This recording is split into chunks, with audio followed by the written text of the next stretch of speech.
ব্রাহ্মণবাড়িয়া শহরে জমে ওঠে পুরনো বইয়ের বাজার। স্বল্প মূল্যে পাঠ্যপুস্তক কিনতে সেখানে ভিড় করেন শিক্ষার্থী ও অভিভাবকেরা। তবে এবছর স্কুলের সিলেবাসে পরিবর্তন আসায় বইয়ের চাহিদা কমে গেছে, এতে হতাশ ব্যবসায়ীরা।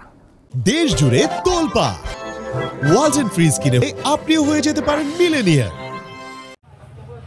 পারস্যের কিংবদন্তি কবি ওমর খৈয়াম বলেছিলেন, রুটি মদ ফুরিয়ে যাবে, প্রিয়ার কালো চোখ ঘোলাটে হয়ে যাবে, কিন্তু বই অনন্ত যৌবনা।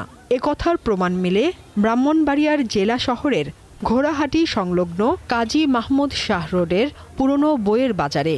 কম দামে ভালো মানের পুরনো পাঠ্য বই ও দেশি বিদেশি লেখকের বইয়ের নির্ভরযোগ্য ঠিকানা এটি।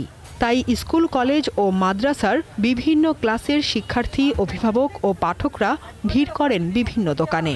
এখন বইগুলো খুব সাশ্রয়ী মূল্য আমরা পাই। আমাদের মধ্যবিত্ত ফ্যামিলির লোকরা আছে, তার জন্য এই বইগুলা মানে খুব ভালো। কিন্তু তো সরকার প্রতি চেঞ্জ করে, তো এবার সব চেঞ্জ করে নেয়।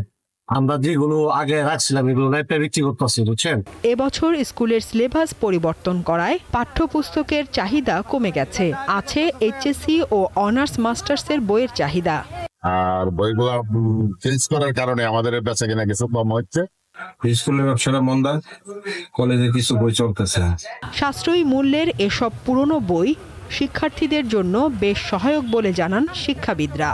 ঐতিহাসিক এবং গুণগত মান বিচারে আমরা দেখি যে যত বই যত পুরাতন, তার প্রকাশনা যত পুরাতন, এটি তত বেশি জ্ঞানগর্ভ, জ্ঞানলব্ধ এবং আমাদের সকলের জ্ঞান পিপাসু মানুষের জন্য অত্যন্ত একটি প্রয়োজনীয় জিনিস।